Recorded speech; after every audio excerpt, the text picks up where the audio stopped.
गुरु ब्रह्मा गुरु विष्णू गुरुदेवो महेश्वरा गुरु साक्षात परब्रह्म तस्मै श्री गुरुवे नमः. नमस्कार मित्रो, आज आपण पुन्हा भेटत आहोत एक नव्या राशीच्या माहितीबद्दल. एक नवी रास, नवा अभ्यास. बरोबर.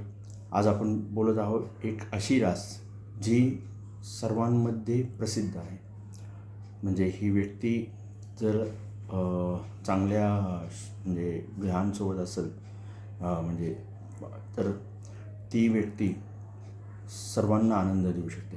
पण हीच व्यक्ती जर चुकीच्या ग्रहांच्या सोबत असेल, चुकीच्या राशींसोबत, तर हीच व्यक्ती सर्वांना दुःख पण तेवढीच देऊ शकते. ही व्यक्ती ही रास अशी आहे जी कुठेही लगेच मॅच होऊ शकते.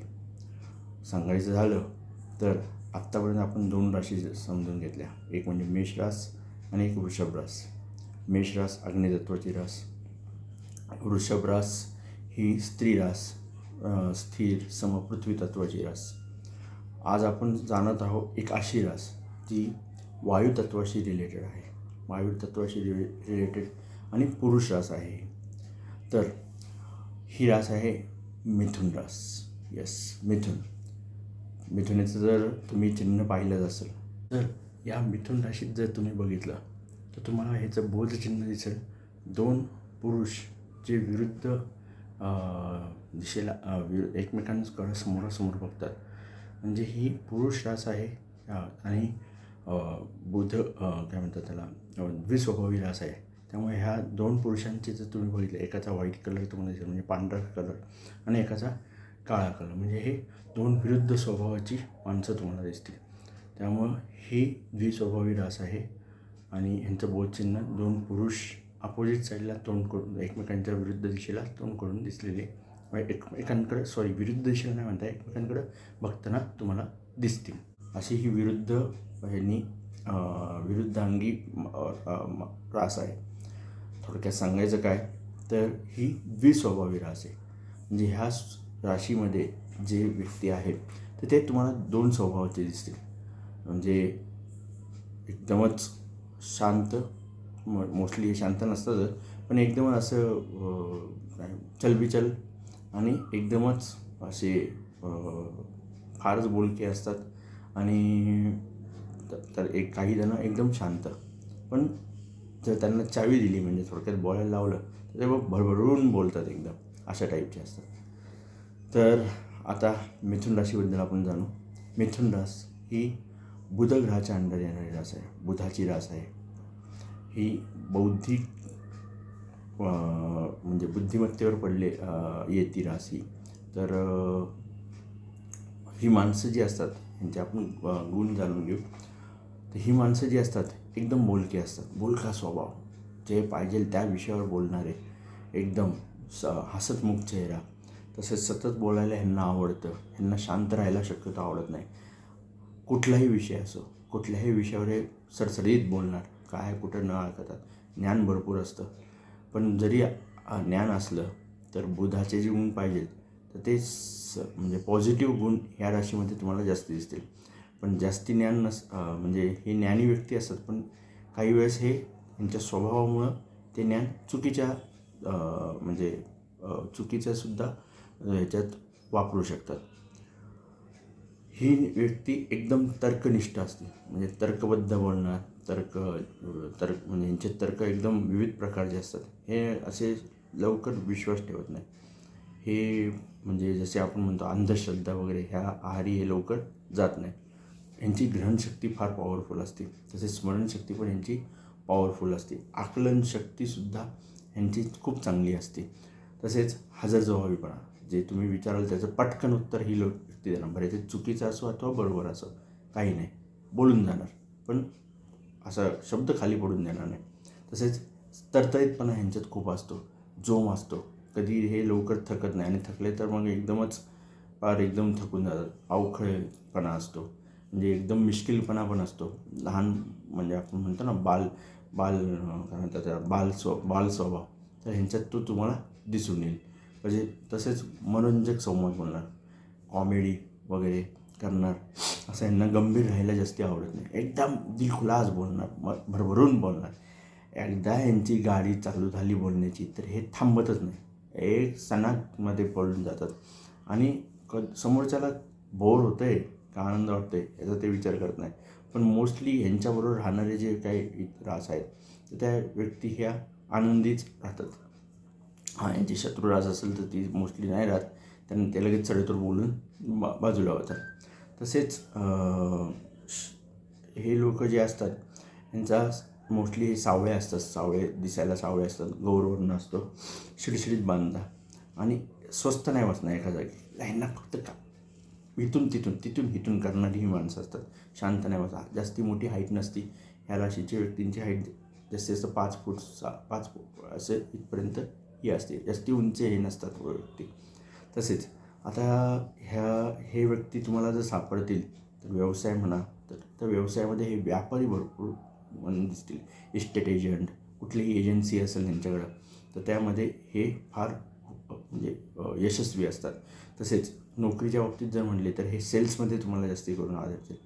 सेल्समध्ये इतके म्हणजे पॉवरफुल असतात हे व्यक्ती, कुठलीही वस्तू माती द्या माती विकून दाखवते अशा टाईपची हे असतात. तसेच हे वकील असतात, प्राध्यापकसुद्धा असतात ही व्यक्ती तुम्हाला सापडतील. लेखक, ह्यांची आकलनशक्ती चांगली असल्यामुळं हे विविध प्रकारच्या गोष्टींवर हे लिहू शकतात. असं आहे, म्हणजे काही गोष्ट द्या त्याच्यावर ते व्यवस्थित एकदम भरभरून लिहू शकतात. त्यामुळे हे व्यापारी याच्यात पुन्हा तुम्हाला आवडतील. रेडिओ जॉकी वगैरे, तसेच वर्तमान म्हणजे हे काय म्हणतात आपण वर्तमानपत्रात संपादक वगैरे, बातमीदार, एडिटर वगैरे असे ही व्यक्ती तुम्हाला सापडतील. ह्या राशीच्या स्त्रिया जर तुम्हाला जॉबमध्ये दिसलं तर टेलिफोन ऑपरेटर, रिसेप्शनिस्ट किंवा एखाद्याचे PA वगैरे ह्याच्यात तुम्हाला दिसून येतील. ह्यांचं कसं आहे, स्वभाव बोलका असल्यामुळं हे म्हणजे समोरच्याला दुःखी जास्ती करून बघू शकत नाही आणि हे लगेच त्यांना बोलून हे करणार. दुसरी गोष्ट, यांच्या स्वभावाचा दुसरा चुकीचं म्हणजे चुकीची बाजू जर बघितली तर हे कुठल्याही दैवी शक्तीवर किंवा श्रद्धेवर हे लवकर विश्वास ठेवतात आणि हे कुठल्या म्हणजे कोणाच्या श्रद्धेला हे इझिली दुखावतात बोलण्यातनं. त्यामुळे काय होतं, त्याच्यावर जोक्स करणार काहीतरी आणि ते जोक्स केल्यामुळे समोरच्याची श्रद्धा दुखावली जाणार आणि श्रद्धा दुखावली मन दुखावलं जाणार, ही व्यक्ती आपल्यापासून दूर जाणं अशा टाईपमध्ये यांचं बोलणं असतं. त्यामुळे ह्यांनी काळजी घ्यावी की आपण सर्वांशी व्यवस्थित बोलावं, चांगलं बोलावं, कोणाचं मन दुखणार नाही ह्याची यांनी काळजी घ्या. जोक करा पण व्यवस्थित करा, सांभाळून करा, अशा टाईप यांनी काळजी घ्यावी. ह्या राशीचे जे रत्न आहे तर ते 5वं आहे. बुधाचा रत्न जे आहे 5वं आहे. ह्या राशीच्या लोकांना 3 म्हणजे शक्यतो मे महिना हा चांगला असतो. मे महिन्यात यांच्यासाठी चांगला आहे. तसेच हिरवा रंग ह्यांच्यासाठी चांगला आहे. नंबर यांचा 5 ह्यांना चांगला आहे, बुधाचा नंबर. तसेच ह्या राशीचे लोकांचे जे हे असते म्हणजे काय म्हणतात आजार, तर आजार यांचे जे असते मज्जास्थान असतात म्हणजे आपले स्पायनल कॉर्ड वगैरे ह्याच्याशी रिलेटेड असतं. लहरीपणा असल्यामुळे हे म्हणजे कधी काय बोलून जातील काही सांगता येत नाही आणि यांना फिट वगैरे येणे अशा टाईपचे हे येऊ शकतात म्हणजे आजार होऊ शकतात. तसेच ह्यांच्या जर ह्या मिथुनाचे जर नक्षत्र बघितलं आपण तर मृगशिरा नक्षत्र जे पहिल्या वृषभ राशीमध्ये पहिले 2 त्यांचे चरण आहेत तर ह्या मिथुनेमध्ये त्यांचे 3रं आणि 4थं चरण येतं आणि आर्द्रा नक्षत्र पूर्ण 4ही चरण ह्याच्यात येतात आणि पुनर्वसूचे पहिले 3 चरण यामध्ये येतात. मिथुनेची मित्र रास जी आहे ती आहे तुला, कुंभ आणि मेष आणि सिंह आणि धनु. तुळ, कुंभ, मेष, सिंह आणि धनु. आणि ह्यांची शत्रू रास जी आहे ती आहे कर्क, वृश्चिक आणि मीन. मिथुन राशीचे जर हे बघितलं की यांचं म्हणजे बुद्धिमत्तेच्या जोरावर हे हुशार पण असतात, बोलके असतात वगैरे, पण हे फसवणूकसुद्धा बुद्धिमत्तेच्या जोरावर करू शकतात. आर्थिक फसवणूक, चुकीचं मार्गदर्शन करून फायदा करून घेणं, खोटे बोलणं हे करू शकतात. ह्या राशीमध्ये राहू ग्रह उच्चीचा असतो मिथुन राशीमध्ये आणि नीच जे आहे तो केतू असतो. तर कुठलाही व्यक्ती मिथुन राशीवर जन्मला तर त्याचं नाव जे आहे क, छ आणि घ ह्या ह्याच्यावरनं येतं. क, छ, घ ह्या ह्याच्यावरनं ह्या नामाक्षरावरनं त्याचं नाव ठरवतं. पुरुष रास आहे, द्विस्वभाव आहे, वायुतत्वाची रास आहे म्हणून हे चलबिचल असतात. पुरुष राशीमुळे हे धडधडीत म्हणजे छाती पुढं काढून चालणं, पण द्विस्वभाव असल्यामुळे मध्येच ते विचार करणं, जाऊ का नको आणि बुद्धिमत्तेचा वापर करून हे त्याचा निर्णय घेऊन मग ठरवतात की काय करायचं ते. एका जागी स्वस्त नाही बसत, त्यामुळं हे मार्केटिंग क्षेत्रात फार आढळतील. पण ह्यांना म्हणजे एक शांत जागेवर बसून जॉब करणं ह्यांना एका जागेवर बसून आवडत नाही. तर आता मिथुन राशींसाठी म्हणजे बुधासाठी जो व्यासांनी जो मंत्र दिला आहे तर तो ह्यांनी 104 वेळा म्हणावा. 21 वेळा म्हणावा. तो आहे प्रियंगुकलिका श्यामम रूपेणाम प्रतिमं बुधम सौम्यं सौम्यो गुणोपेतं त्वं बुधं प्रणमाम्यहम्. पुन्हा एकदा सांगतो. प्रियंगुकलिका श्यामं रूपेणाम प्रतिमं बुधम सौम्यं सौम्यो गुणोपेतं त्वं बुधं प्रणमाम्यहम्. ह्यांच्यासाठी जो मंत्र आहे, तो बुधाचा मंत्र आहे, तो आहे ओम बुम बुधाय नमः. ओम बुम बुधाय नमः हा मंत्र ह्यांनी 104 वेळा म्हणावा. तसेच ह्यांची इष्टदेवता जी आहे ती आहे भगवान विष्णू. त्यांनी भगवान विष्णूची उपासना करावी, ती त्यांच्यासाठी फलदायी ठरेल.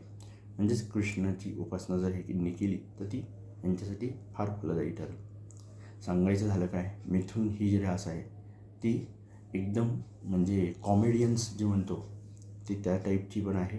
तसेच काही पण द्या विकून दाखवणार, माती दिली तर मातीतनं सुवर्ण काढणार, या टाईपची ही रास आहे. रास उत्तम आहे, पण बुद्धिमत्तेच्या जोरावर ह्यांनी फक्त चांगलंच करावं, वाईट कामं करू नये, कारण का जेणेकरून हे फसू पण शकतील. तसेच ह्यांचं जे आहे भाग्योदय हे साधारण 25-26 ह्या वर्षात ह्यांचा भाग्योदय होतं. तर अशा पद्धतीने आपण आज मिथुन रास जाणून घेतली. काही जरी तुम्हाला सांगायचं असेल, अजून म्हणजे विचारायचं असेल, तुम्ही मला यूट्यूबच्या माझ्या कमेंट्स बॉक्समध्ये प्रश्न टाकून मला विचारू शकता. यूट्यूब चॅनल माझं जे आहे हे मी दोन साठी ठेवलं आहे. 2 गोष्टींसाठी एक आहे आनंद, जे मी वेगवेगळ्या व्हिडिओज करतो, कॉमेडी शॉर्ट व्हिडिओ जे असतात माझ्या कॉमेडी असतात. तसेच बाकी इतर म्हणजे डान्स वगैरे जे असतात सिंगिंगचे, तर ते तुम्ही बघू शकता माझं हे यूट्यूब चॅनल. तसेच हे ज्योतिषशास्त्राचं किंवा विविध शास्त्र मी याच्यावर आता पुढे सांगणार आहे त्याच्यासाठी आहे. नक्कीच माझ्या चॅनलला शेअर करा, सबस्क्राईब करा आणि प्रत्येक चॅनलला लाईक करा. प्रत्येक व्हिडिओला लाईक करा. आनंद घ्या, खुश राहा, हीच भगवंताचरणी प्रार्थना करून आजचा हा एपिसोड मी संपवतो. पुन्हा एकदा भेटू नव्या एपिसोडमध्ये नव्या राशीच्या माहितीने. शुभरात्री, गुड नाईट, श्री गुरुदेव दत्त.